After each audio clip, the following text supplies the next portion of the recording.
Everyone is talking about APIs. We make them, we use them, we hand out API keys, but nobody bothers to stop and clearly explain what an API actually is. So today, we are fixing it.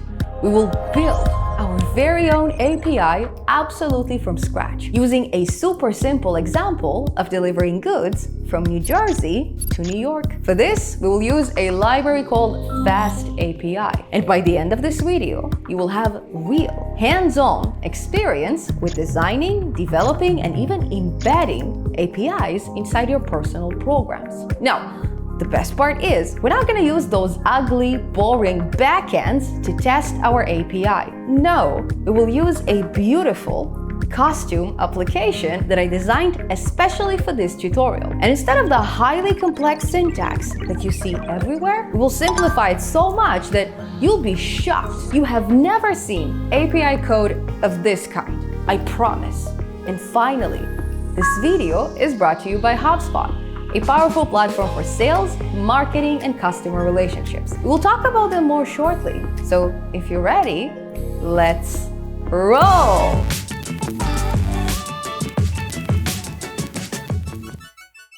So first of all, what exactly is an API? API stands for Application Programming Interface, and it's a popular way for one program to communicate with another. When I think of APIs, I always imagine a bridge between two states, New York and New Jersey. When New York needs a fresh supply of tomatoes, it sends an empty truck across the George Washington Bridge. The truck arrives at a warehouse in New Jersey, where it is loaded with a whole bunch of tomatoes. Then, the truck drives back all the way across the bridge to New York. In this example, the bridge is our API, and it makes sure that the goods travel safely, following the rules of the road. New York is our local program. We call it a client. And New Jersey is another program that someone else created. We call it an API server because it serves tomatoes and the client receives them. But usually, one truck of tomatoes is not enough. So sometimes New York sends 3 of them, all at the same time. They don't wait for the first truck to come back before sending the second. Instead, they all leave together and they arrive at their own schedule. So we can say that the trucks operate asynchronously, just like API requests. And if the bridge has heavy traffic, then the trucks will take longer to arrive. Just like when a website becomes very popular very suddenly, and then the pages start loading more slowly. So to sum it up, APIs help access resources that someone else created in a very organized way. And so New York can enjoy a fresh supply of tomatoes without having to plant them, maintain them, or understand all the inner workings of the tomato growing business. New Jersey can take care of that. Now, let's take this real-life example and turn it into code. Now, the first thing we need is a new Python file in our project folder. In my case, NJ server. So let's click it, and let's create a catalog. Now, let's say that the first item that New Jersey exports is tomatoes. We measure them in units of boxes. And let's say that currently we have a quantity of 1,000 of them. Now, in addition to tomatoes, let's just quickly copy it. Let's say that New Jersey also exports wine. We measure it in bottles, and let's say that we have 500 of them in stock. Now, this structure is what we call a nested dictionary, or a dictionary of dictionaries. If this term feels new to you, or you'd like a refresher on how dictionaries work, then I suggest you to take a look at this free Introduction to Python guide from HubSpot. In this PDF course, you can find all the fundamentals: dictionaries, functions, if statements, and even advanced topics like object-oriented programming and inheritance. Now, my favorite part is the Python glossary on Chapter 2. It pairs terms with definitions and simple code examples. So if you're watching my video and thinking, wait, I'm not really sure what an attribute is, then you can look it up instantly in the PDF without having to watch a full tutorial on the topic. Everything is organized so well that you can use it as a Python cheat sheet, especially if you print it. So a huge shout out to HubSpot for providing this resource free of charge and for sponsoring this tutorial. Now, let's go back to the video. Great, so we have a catalog of products, quantities, and units. What's next? Well, we need to make this catalog available to our customers. For this, we will turn this data structure into an API. So at the very top of our code, from FastAPI, we will import the FastAPI class. Then we will copy it and we will initialize it below, giving it the title of New Jersey API server. We will also assign it to a variable of app. And we will fix my terrible typo right over here. Then we will need something called an endpoint, or a specific address in New Jersey where the trucks need to go. So the tomatoes are in warehouse A, the wine is at warehouse B, and as long as the truck arrives at the correct warehouse, it can then pick up the correct item. So right below, let's initialize this endpoint. Okay, we will do so with an @ symbol followed by app.get, to which we will pass the path of /warehouse/tomatoes. And then every time the truck arrives at the tomatoes warehouse, we will give it some instructions. For this, we will define a new function and we will call it load truck. And the only thing our truck driver needs to know, at least at this point in time, is how many boxes of tomatoes New York requested him to bring. That's why the only argument our function will take in is the order quantity. Now, at the very end of the process, we will need to produce a report or some kind of a shipping confirmation. So following a return statement, we will create a new dictionary where we will specify that the truck picked up the product of tomatoes. It got the exact same order quantity that it requested. Let's just copy our order quantity argument.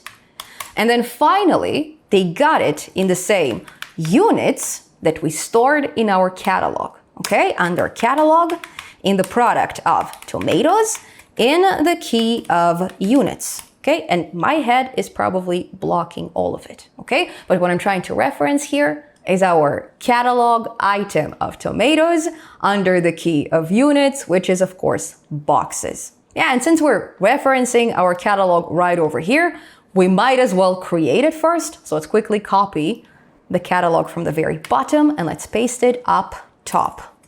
Okay, much better. And now the last thing we need to take care of is what happens if instead of serving a single truck, we have 2 of them or 3 of them arriving at the same time. And this one is easier than you think. We simply turn our regular synchronous function into an asynchronous one. To do so, we will add the async keyword right in front of our function definition. And boom! New Jersey can officially export tomatoes and load them on as many trucks as we need. And even though we can always copy this tomatoes endpoint and manually adjust it to wine, this is not the proper way of doing so. What we should be doing instead is replacing our hard-coded tomatoes with some kind of variable name. So instead of tomatoes, right inside our endpoint path, we will specify curly brackets and inside them product. Now, this is what we call a path parameter that in some requests can be tomatoes and in other requests can be wine.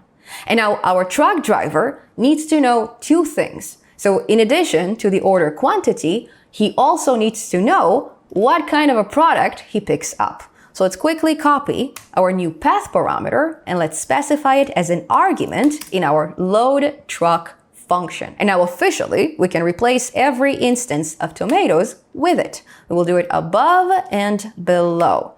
And beautiful. We officially have a basic API. So let's quickly make sure it works. For this, we will need a very simple environment setup. And since we're dealing with servers, we will use a WSL or a Linux terminal. That's just the traditional approach. For this, we'll create a working environment with conda create -n. We will call this environment API env, and we will install Python 3.12 in it. Then we will go ahead and activate this environment. There you go. And we will then pip install 2 modules inside it. The first one is, of course, FastAPI, and the second one is a web server module called Uvicorn. Let's give it a quick run.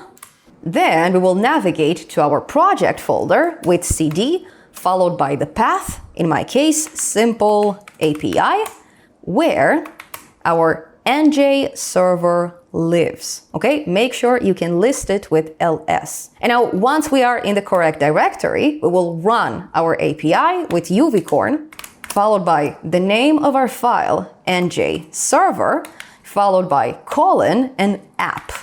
Why app, you may ask? Because back in our Python file, when we initialized our FastAPI class, we assigned it to a variable of app. Beautiful. Now let's go back to our terminal. We will wrap it up with a flag of --reload. And that way our app will restart every time we make changes to our Python file. It will happen automatically. Let's give it a quick run. And okay, we see that our API server is available at port 8000. Let's quickly copy this address. Let's paste it in our browser. And we get nothing. Nothing is found.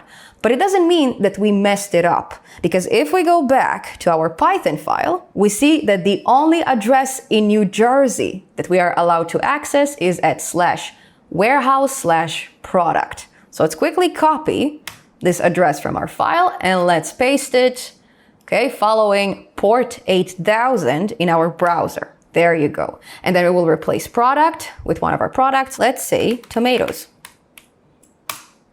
And okay, we get something, but we're still missing some information. So let's quickly go back to our Python file once again, and let's have a look. And okay, in addition to product, our load truck function is also expecting an order quantity, which we did not specify. So let's quickly copy this argument, and then back in our URL, we will specify it following a question mark.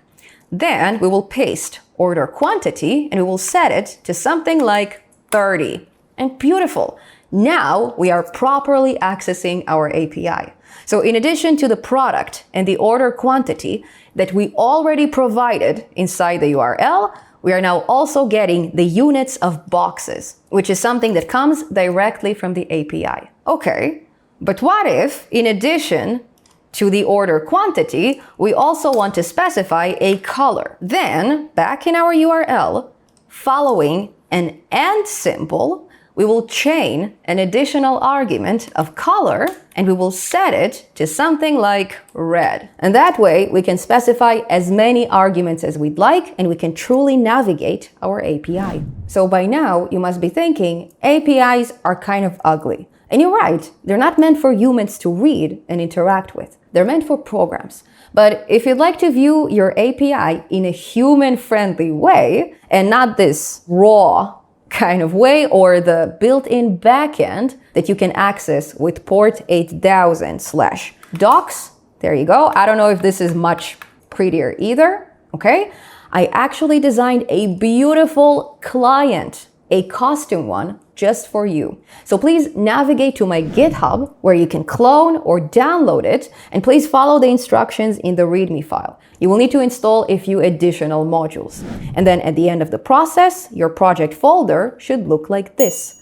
You will have a new statics folder, another templates folder, as well as a New York client. Great. So how exactly do you run this client? Well, with our server already running in one WSL terminal, we will open a new terminal in parallel, and inside it we will do the following. So first we will activate our environment, of course. Okay, so conda activate API env, where we already installed all the dependencies from the README, okay, very important. And then we will navigate to our project folder with cd simple API, where both our client and server live.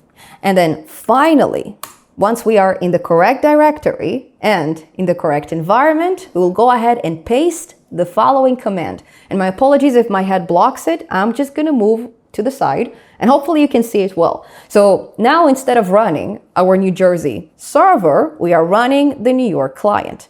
And then in addition, instead of running it on the default port of 8000, we are running it on another one because that one is taken, of course. So in our case, we are choosing port 8001. Now let's give it a quick run. And then once our client is accessible at port 8001, we will simply copy the URL, we will paste it, okay, in a new tab, and beautiful. Here's our human-friendly client. Now, here we can actually choose from a list of products. We don't need to pass them in our URL because we have a beautiful interface to take care of that. So this time, let's go for wine and let's say that we want 20 bottles. Then we will press on send and beautiful. Here's our lovely response organized in a nice table. Now, the only problem is, at this point, our API doesn't really do much. It simply displays a bunch of values from the catalog. So how about if we start subtracting the order quantity from our inventory? For this, right before returning the response, we will go ahead and select the product quantities from the catalog. For this, we will type catalog in the key of product, focusing on its quantity. And to remind you, what I'm actually talking about is one of these two fields. There you go. So not the order quantity that we receive from the truck driver, but the original quantity that we embedded inside the catalog. This is the total inventory that New Jersey has to offer. Now, once we select either this quantity or this quantity, then we can go ahead and subtract with a minus equals operator the order quantity that we received from the trucker. Now, since we received this quantity from some form of a URL, it is hard to tell if we receive it as a string or as an integer. So just to be on the safe side, let's go ahead and wrap our order quantity inside an integer function. Okay, there you go. And then finally, we will need to specify the updated inventory inside our shipping report. Okay, so let's create a new key. Let's call it remaining quantity, and let's assign it to the updated product quantity from the catalog. And this after we subtracted the order quantity from it. So now, if we save this file and we go back to our browser, let's say that we want to order 200 tomatoes. Okay, let's hit send, and beautiful. We have 800 boxes of tomatoes remaining in our inventory. So what happens if we order a quantity of 50 boxes right after? Then we are dealing with 750 inventory boxes. And in fact, these quantities persist as long as our server is running. So to remind you, the upper instance of our terminal is running the server and the lower one is running the client. Okay, so now if we collapse the server with Ctrl+C, then we will go ahead and restart it with the command we used earlier. We can then press back, and if we now order a quantity of simply 10 tomatoes, we are no longer dealing with an inventory of 750, but we are back to the original quantity of 1000. So our inventory was officially reset, and now we have way more boxes at our disposal. And perfect, our API is functional, but it is functioning on a very basic level, just enough to stay alive. We didn't take care of important things like exceptions. So for example, what happens if we try to order 1 million boxes of tomatoes? What if we hit send and then our order is processed properly? But now the only problem is we have a negative number in our inventory. We can't allow this to happen. Okay, so the way to fix it inside our code, let's pull it out, is before we even subtract anything, we need to check if the order quantity is greater than the available quantity. And if so, we will not process the order, okay? We will raise an exception, and then our client will have to try again, okay? If we save this code implementation back in our browser, we can go ahead and try to order 1 million of tomatoes. Again, we will send it, but this time our order will not get processed. We will get a message saying, sorry, only 1,000 units are available. Amazing! Now, in addition to error handling, there's a bunch of other best practices that you should know about. The first one is using a library named Pydantic to be very specific with the types of data you enter into your catalog, okay? This basically helps us validate everything that goes in and everything that goes out of our API. And unfortunately, this is probably why the traditional API syntax is a bit complex. Now, another best practice is instead of storing our API catalog inside the server file itself, we usually store it in a separate file, or probably in a database. Now, this is beyond the scope of this video. If you'd like to see it in a separate tutorial, please leave me a comment below. But in the meanwhile, if you'd like to download this best practices file, you can find it on my GitHub under NJ Advanced Server. If you cloned my repository earlier, then you already have it. Now, please feel free to use these files as templates for your personal projects. If you come up with something really cool, don't forget to share it with me, either in the comments below or on social media.